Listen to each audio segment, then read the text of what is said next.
Without any further ado, let's jump into the screen share. Okay, and here we go. So as we've been talking about, we've been looking into the 7th chapter here, and it's been taking us a while because as I mentioned the past couple of weeks, I believe it is, if it's not the longest chapter, it's one of the longest chapters. He has been going on a lot of different directions, but generally focusing on one main idea, which is, as we've seen in the past couple of weeks at least, that he has been discussing this interesting, he's been contrasting, let's say, the righteous and the wicked. But he says an interesting thing, and this is what we saw last week, is that he says, don't be overly righteous and don't be overly wicked. And that was an interesting statement for him to say. As I said last week, the sages of the Talmud, they have a lot to, they had a lot of questions on this. You know, how do you say don't be overly righteous? Of course you should be righteous. You should be as righteous as you can be, right? And the way we interpreted it, which I believe is how they meant it to be interpreted also, is that he's saying that in your relationships with other people, you don't want to come off as overly righteous. To a certain degree, I guess something I didn't mention last week, but I think it's still true, is that part of the lesson is that righteousness can be an internal thing. It doesn't have to be an external experience. It can be an internal, private experience too. In fact, that's always, to me personally, I find that to always be the more inspiring thing, is when you find out, when you learn about somebody's hidden righteousness, something that nobody knew about, but it turns out that they were living a righteous life their entire lives. I always find that personally very, very inspiring. You know, some people have the path of life takes them into a more public domain. Other people get to kind of sit back and make that experience with God or with humanity or improving the world. They are able to make that a more private experience. That's always a really cool thing. Personally, I love to hear about that. You know, how do you hear about it if it's a private thing? You know, eventually we hear about it. Usually is how it works out. So it's not always, either we merit to hear about it or we don't. So, but again, the last two verses, again, that's verse 16 and verse 17. That's verse 16. He said, don't be overly righteous and don't be too smart for yourself or too smart for the room. Because why should you be desolate? Why should you basically end up with no friends, with no one to talk to? Why should you cut yourself off from everybody else? Then this next verse, he said, verse 17, I'm sorry, is that he says, don't be overly wicked and don't be foolish. And he says the end game there would be that a person would die before their time, right? If a person takes a path of foolishness, well, foolishness, the most extreme case of it, would lead to a person's untimely demise. And we discussed that last week. So now he brings it all home. And that's verse number 18 over here. All right, so let's highlight that. Easier to see. And he says like this. Tov.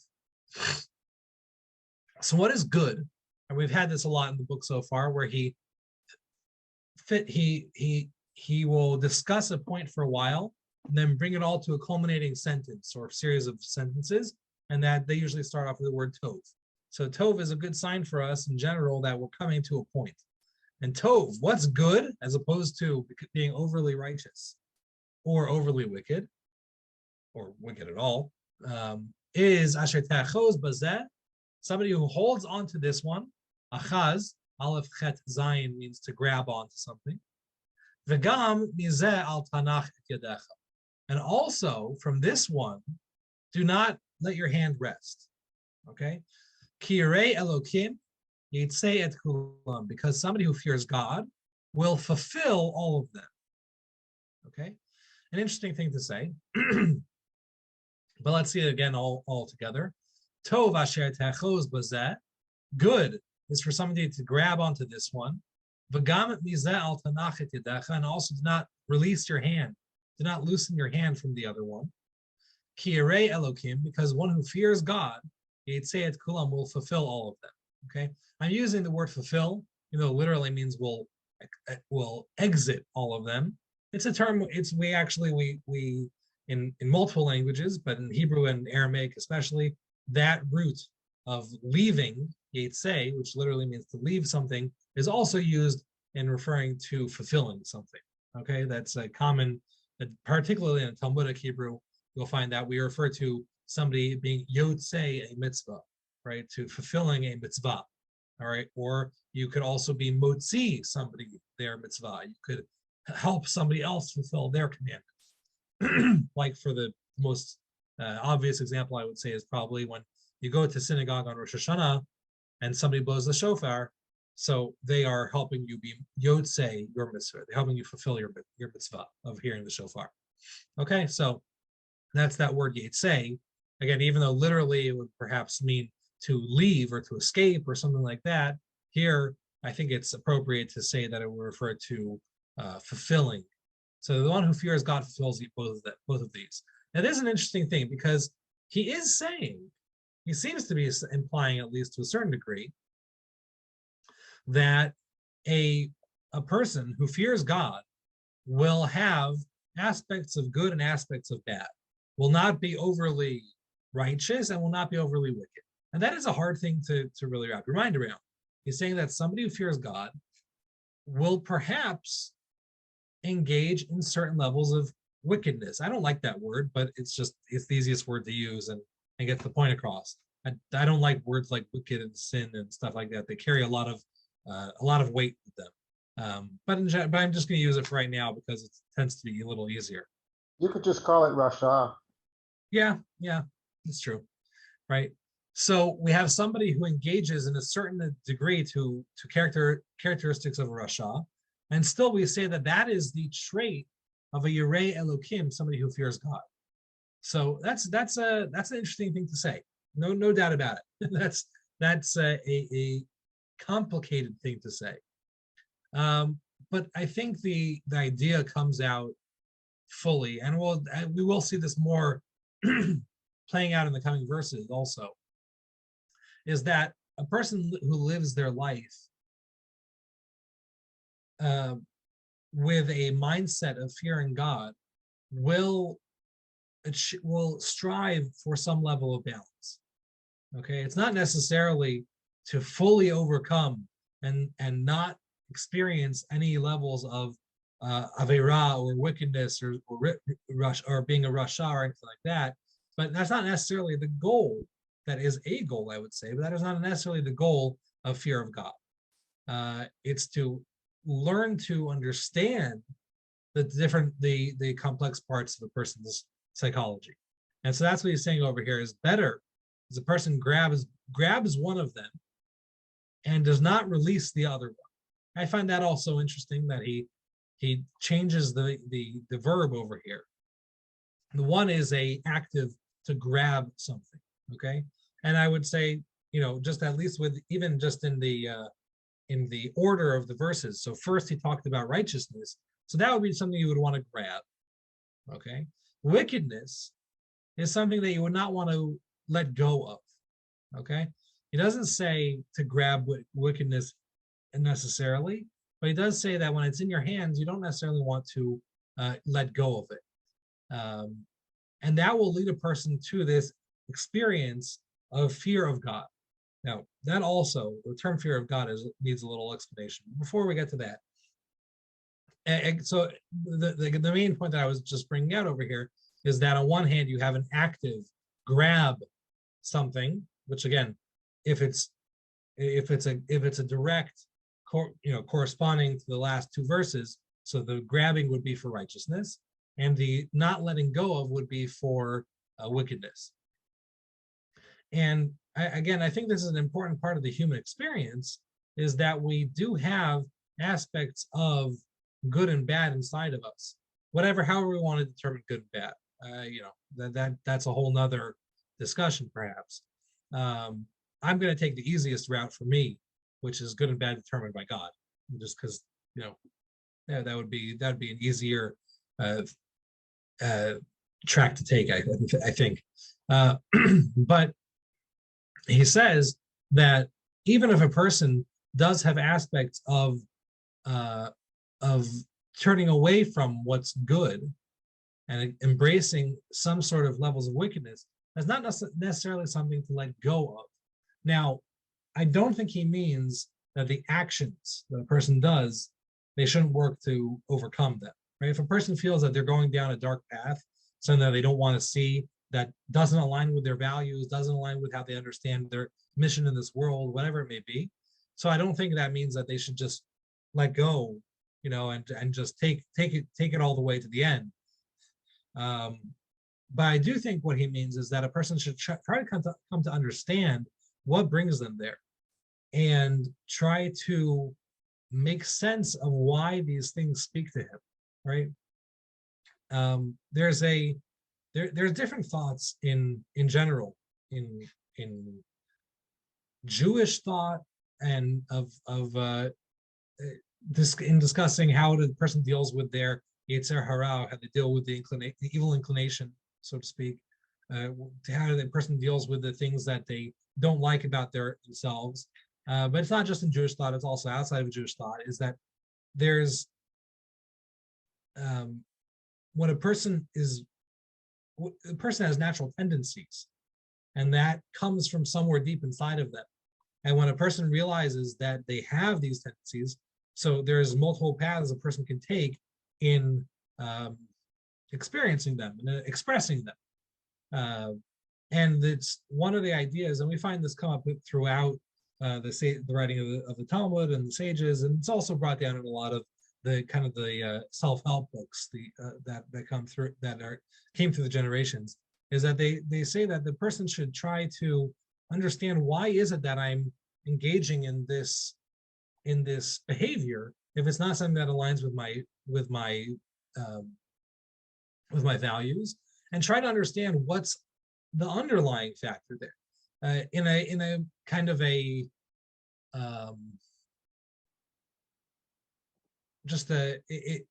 it's kind of I don't know how to explain it. In what the example that the sages give is that if a person is engaged, if a person has a tendency that has a thirst for blood, right?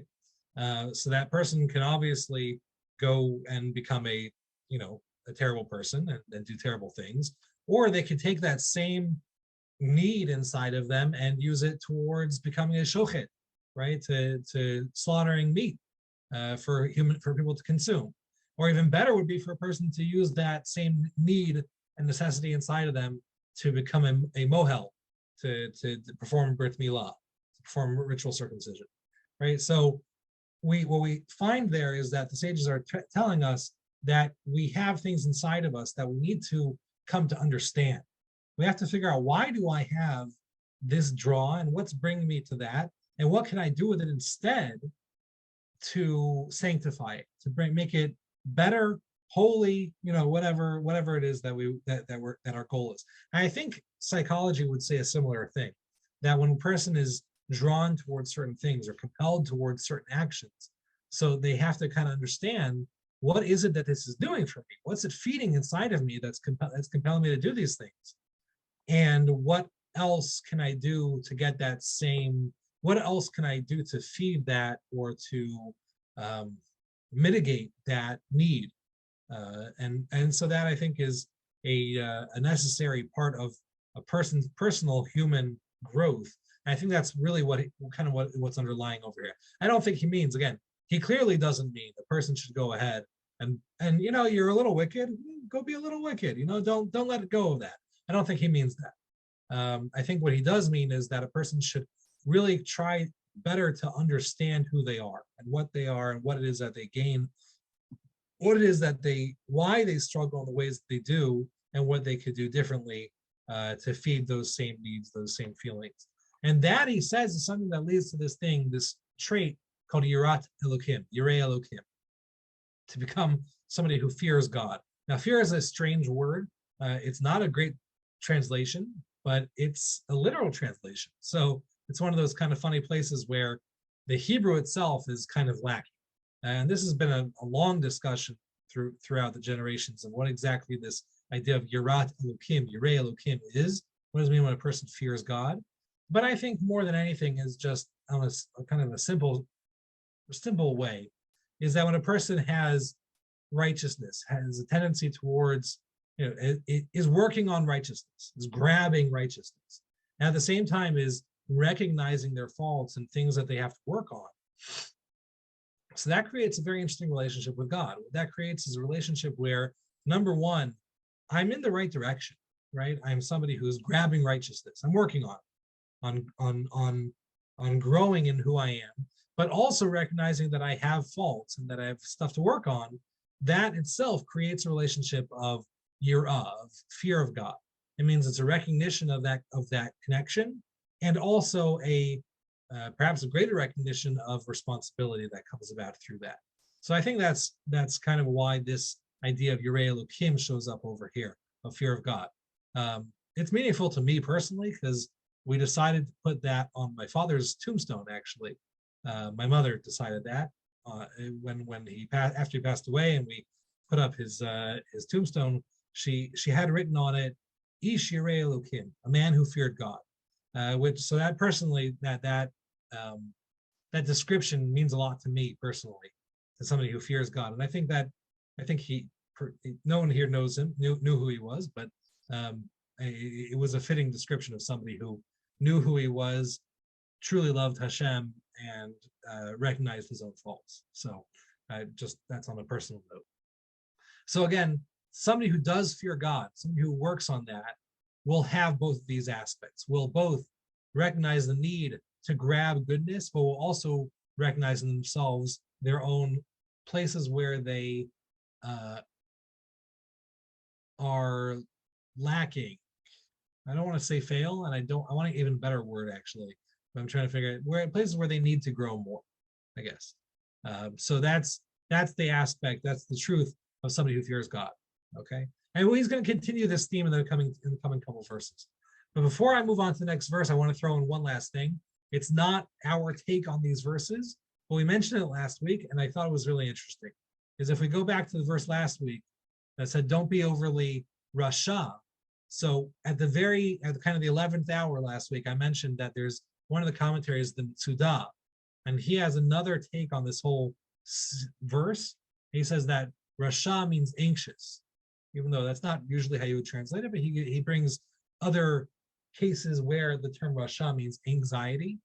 And it says that verse number 17 meant, don't be overly anxious, but also don't be foolish and throw, caution to the wind, right? You want to live some sort of balanced life. And he says, because throwing caution to the wind, that would cause a person to die before their time, right? Living with that, caution to the wind lifestyle is not likely to give a person long life. So rather, he says, what's the better option? So he learns this verse to be a result of the last verse. And he says, rather, what should a person do? Should be both cautious and non-anxious, right? Somebody who grabs onto this one, right? So who doesn't act very doesn't let anxiety control their life, and also at the same time doesn't release their grasp on safety. Right? That's the type of person who he would deem as a Yirei Elokim, as somebody who fears God. That's an interesting kind of study in and of itself, because there's a lot of discussion in general about we have a concept of having faith in God, how much a person should have faith in God. We know that everything we have comes from Him. Everything we do is managed by Him to a certain degree, and what degrees those are, question. But there's definitely if you pray every day, so the prayers are filled with beseeching God for sustenance, right? If a person prays, it says the grace after meals, that's all a recognition that God is in charge of our lives. So if God's in charge of our lives, can I just rely on Him? Just, I don't have to work. I don't have to put in any effort. My food will come to me. So that's not typically, I think most commentaries, most rabbis will tell you that it's not a good way to live, to just say, oh, God's got it under control. I don't have to do anything. And so that's kind of another lesson that shows up in this verse over here, is that if you take this path of the Mitzudah that we're talking about, it's kind of a side discussion about anxiety. So that's kind of what he's trying to say over here, is that yes, you should trust in God that he takes care of all your needs. That doesn't mean just throwing caution to the wind. And in fact, you're not more holy because you don't take care of yourself. A holy person, somebody who fears God, will hold on to this one and not release that one. Okay, so that's, again, not our take on the verses over here, but a side point that I think is very interesting and worth sharing. And again, we kind of got on this discussion last week. I wonder if we could revisit the entire book or the entire last chapter and see if we could re-understand Rasha to be talking about anxiety in every case. I would have to, again, I have not had a chance to look through that and kind of test that theory. And I didn't see the Mitzudah doing that himself. He's the originator of this theory, but it would be an interesting take to do that. Hey, it would be interesting to take that and stretch it throughout all of the words of all of Tanakh and see what would happen. Anyway, again, that's entirely a side point. Verse number 19, very interesting verse because it just begs for explanation. Let's take a second over here and read the words. Ha-chachma ta'oz lechacham. Wisdom gives strength to a chacham, to a wise person. Me asara shalitim, more than the 10 masters, the 10 controllers, asher hayu ba'ir, that are in the city. Okay, very strange verse. Let's read that one more time. Ha-chachma ta'oz lechacham. Wisdom empowers the wise. Me asara shalitim, more than 10 controllers, asher hayu ba'ir, that are in the city. Okay, so what we're referring to? Great question. What is this verse referring to? Who are these 10 controllers? The sages. This is a verse that's ripe for interpretation from Chazal, from the sages of the Talmud, the Midrash, because whenever you mention numbers and stuff like that, so you have got this 1 versus 10 going on over here, the one wise person versus 10 controllers. And so the rabbis in the Talmud and the Midrash, they tack this onto a whole number of people. It's referring to Adam, who was greater than the 10 statements used to create the world, meaning he was the culmination of the creation of the world, the purpose of the world. Okay, that's one take on it. They say Noah, who was greater than, I think it's the 10 generations that came before him, 10 generations between Adam and Noah. Or similarly, Abraham is the one wise person who's empowered by wisdom and is greater than the 10 generations that came before him, right? Another one is that it's referring to David, who was the greatest of the 10 authors of the Psalms. Right? There's 10 authors throughout Psalms. David would be the greatest of all of them, which would be an interesting thing for King Solomon to say, particularly since he also composed one himself. It could be referring to just the human in general. A wise person in general has control over the 10 limbs of their body. 10, what exactly those 10 limbs are. There's different versions of the count. Eyes, ears, nose, etc. So again, from the sage's point of view, this is a perfect. This verse is ripe for the explaining. On a simple explanation, or a literal explanation, you really run into a problem. What are we talking about?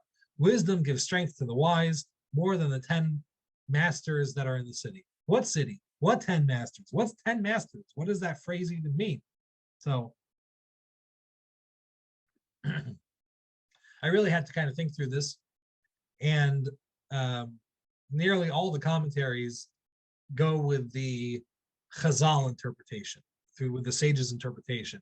They say, they don't come up with their own take on it necessarily. They really kind of echo some of that 1 versus 10 theme that shows up throughout a number of places in the Jewish thought. But that's really not, it's not what I kind of try to do. It's not what we really kind of try to do in this study, is we're trying to understand what the verse itself actually means, and then add the sage's interpretation afterwards. And so I really had to think about it and how it incorporates into the last verses and the coming verses. And I think the number one thing that we to understand is this word ta'oz. So the shoresh over there, the root word would be it would be ayin, zayin, and there would actually be another zayin. Oh, sorry. Aziz or azaz means strong. That definitely does mean strong, but it actually is a certain type of strength. It's a strength that comes from a hard will.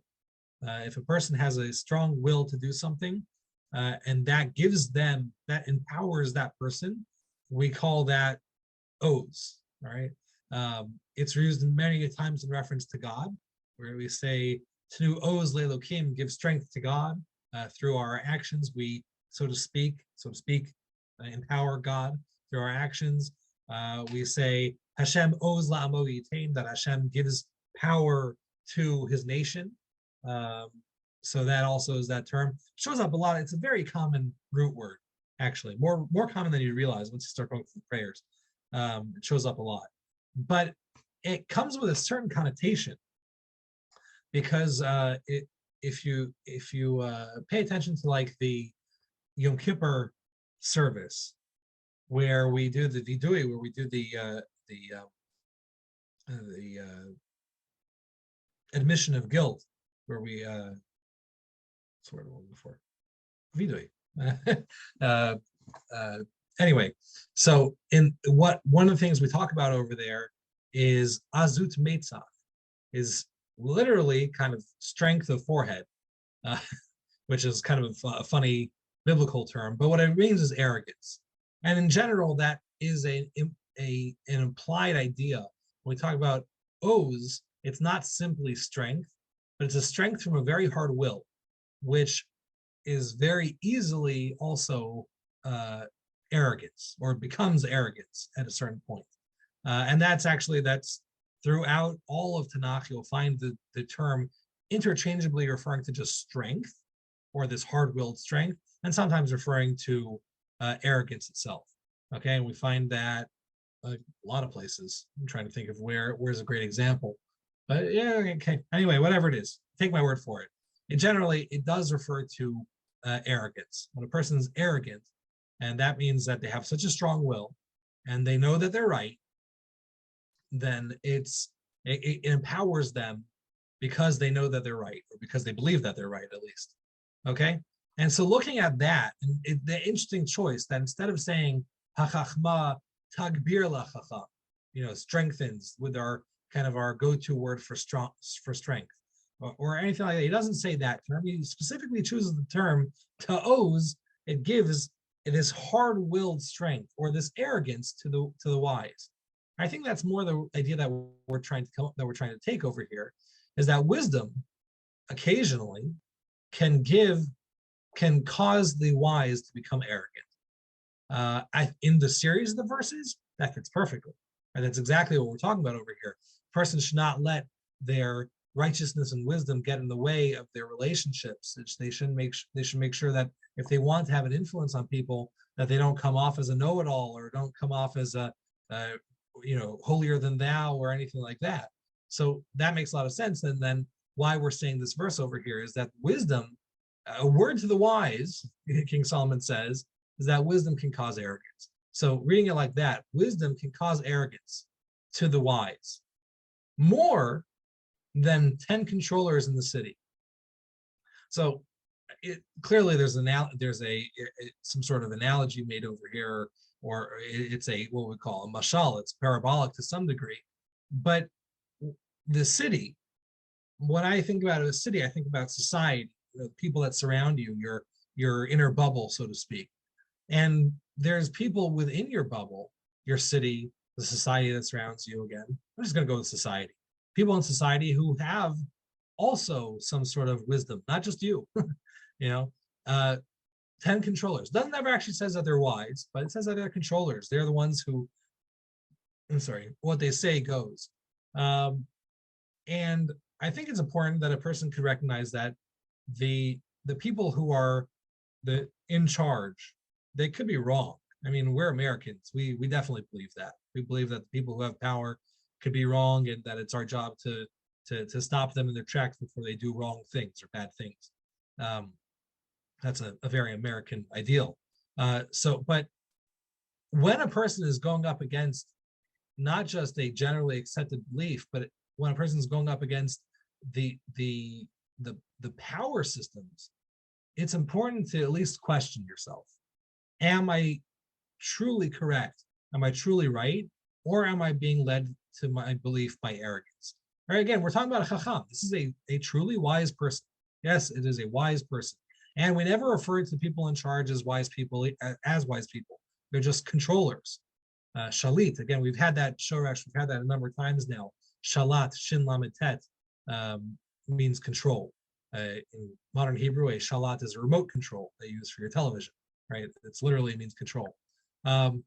So but what we have over here is that the chacham is being warned. Make sure that your chachma, that your wisdom doesn't give you arrogance to not at least to not even listen to what 10 powerful people are telling you. At least listen. At least question yourself on what you're doing, on what you say, on what you believe. I think the most important takeaway from this and the coming verse also is that a person should be very willing to at least question their beliefs. Should be at least be willing to question, is what I'm saying, is that coming from my actual wisdom? Have I thought through this all the way? Is there possibly something else that somebody could share with me that will change my mind? You know, there's 10 people yelling at me, 10 of the most powerful people around in the city yelling at me and saying otherwise. So I should at least be willing to listen to what they say. So it's very easy for us to dig our heels in and say, nope, I'm right. Nothing can change my mind. But it's a good to, you know, you don't have to change your mind, but at least the question why you hold something to be a belief, why you hold something to be true, at least wonder why that is. You know, I heard on the radio that past couple of days, very interesting statistic that with the two political parties, you know, I don't know if anyone knows there's an election coming up, but they're very fascinating and frightening statistic is that on both political parties, 4 out of 5 people believe that the other party is actively working to destroy the country. Now that's a statement. I mean, that's a big statement. That's a humongous statement that the other party is actively trying to destroy the country, and both parties believe that. 4 out of 5 people, you know, 4 out of 5 people polled at least believe that's true. That the other party is actively trying to destroy the country. That's a heavy thing. But it makes sense to a certain degree that people would believe that and have a hard time even questioning their beliefs to any degree. You know, we walk into elections and very often we'll just go down my party, my party, my party, my party, and just that's it. It's worth questioning a political belief. You know, political belief is the easiest one to bring up, but you know, a faith belief, a personal belief about yourself, a personal belief about somebody else. You know, those are things that we should be willing to question. And I'm just going to jump to the next verse because it finishes the thought. And this is a very famous verse, verse number 20 over here. This is a common verse. It comes up a lot in discussion, and the Talmud especially. And it says like this, Ki Adam, because a person, when it comes to people, Ein Sadiq Ba'aretz, there is no righteous person in the land, Asher Ya'aseh Tov V'lo Yecheta, that does only good and does not sin. There's no such thing as a person who does only good and does not sin. Let's read that one more time inside. Ki Adam, because when it comes to people, Ein Sadiq Ba'aretz, there is no such thing as a righteous person in the land, Asher Ya'aseh Tov, that does good, V'lo Yecheta, and does not sin. It's not possible. in part of the Adam, part of the human experience is that people make mistakes. You make mistakes. I make mistakes. We all make mistakes. So for you to dig your heels in and say, I've thought this through, that's it. There's no changing my mind. No, anybody can make mistakes. Every single person can make mistakes. Must make mistakes, I would say, actually. It's a natural thing that a person will do things and will regret them and will realize that they were a bad choice afterwards and say afterwards that, you know what, this is something that I want to fix up, or I want to reimagine or recalibrate, perhaps. You know, I have things in my life that they're not perfect. Nothing's perfect, but that I want to work on. And that's not just good, but that's expected. We're never expected to go throughout life without ever having done anything wrong. Strangely enough, the sages do identify 4 to 6 people who never did any sins. I don't know what exactly that means. They never sinned once in their life. I don't know. Again, I don't know exactly what that means. Example would be, for example, Benjamin, the father of the tribe of Benjamin himself, supposedly, according to the Talmud, never sinned. David's father, Jesse, is one of the 4 people. Anyway, but that's a side point. We understand that, putting aside that opinion of the Talmud, we do understand that it's impossible for a person to go through life without making any mistakes. You know, how quick are we to quote somebody and to to back up our opinion? Well, it's not just my opinion, it's so-and-so's opinion. It's this and this economist's opinion, or it's this politician's opinion, or anything like that. Or, you know, they can also make mistakes. You know, you can make a mistake, they can make a mistake, anything's possible when you realize that. And it helps you in the process of questioning and doing that introspection to understand what is it that, why do I believe what I believe? Is my thought process correct? Why do so many people not believe like me? It's a good question. It's an important question to ask. You know, if you look at the book of the Kuzari, right? So that's a medieval book of Jewish thought, kind of semi-philosophy. But he has over there where the story is that the king of the Khazars, or the Khazars, who actually existed. The question was how much of the story is true. I don't know. But the king of the Khazars felt this need to improve his religiosity and couldn't figure out how to do it. So he went to the Christians and they didn't help him. He had questions on the Christians. And he went to the Muslims and they couldn't help him either. And he went to the philosophers and they couldn't help him either. And he says, well, I can't go to the Jews, right? Because everyone doesn't agree with the Jews. You know, none of these 3 groups agree with the Jews. But then he starts to realize, wait, hold on a second.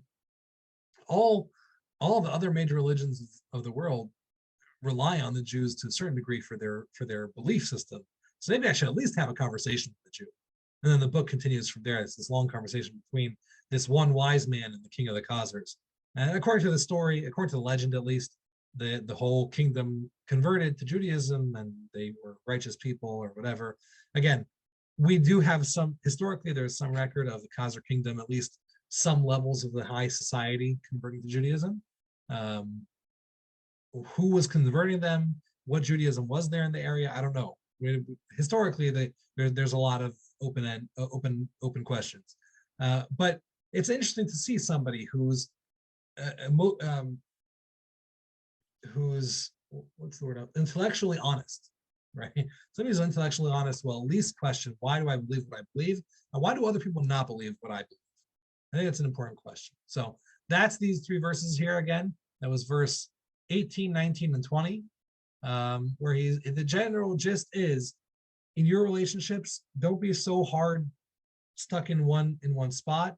Try to understand what drives you to the things that drives you. How could you use those to improve yourself, to sanctify yourself, whatever term you want to use.